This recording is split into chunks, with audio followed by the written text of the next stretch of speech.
చాలా సంతోషకరమైనది, ఆనందకరమైన రోజు. ఏదైతే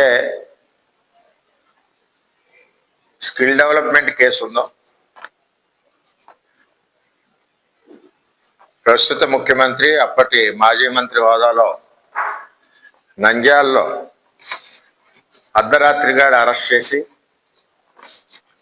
విజయవాడలో ఇంట్రాగేషన్ పెట్టి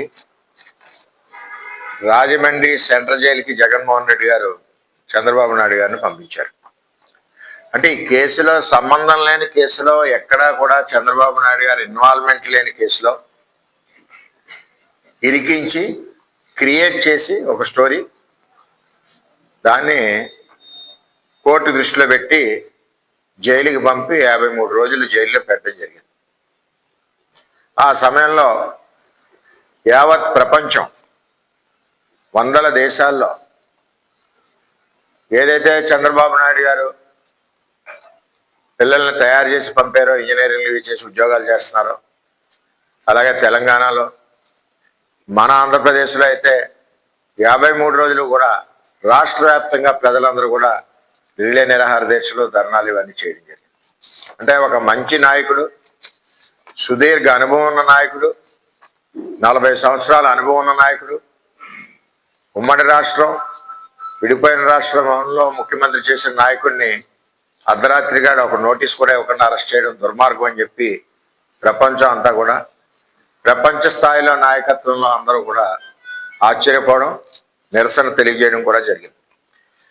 ఏదైతే సిమెంట్స్ ప్రాజెక్ట్ ఉందో, ఈ కుంభకోణం 371 కోట్ల రూపాయల కుంభకోణం అని పేరు చెప్పి చంద్రబాబు నాయుడు గారిని అరెస్ట్ చేశారు. కేంద్ర సంస్థ ఎన్ఫోర్స్మెంట్ డైరెక్టర్ ఈ స్కిల్ డెవలప్మెంట్ కేసులో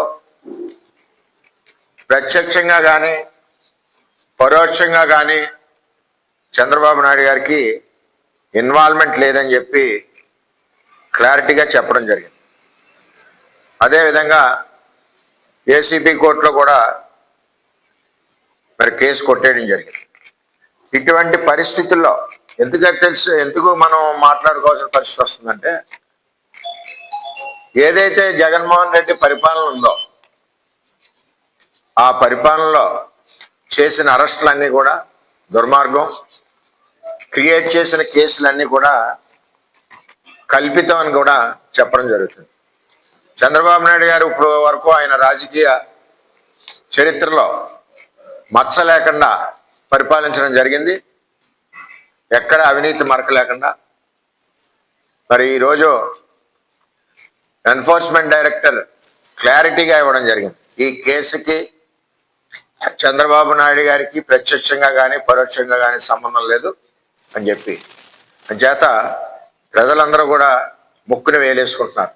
ఎంత దుర్మార్గంగా అరెస్ట్ చేశారు ఆ రోజు.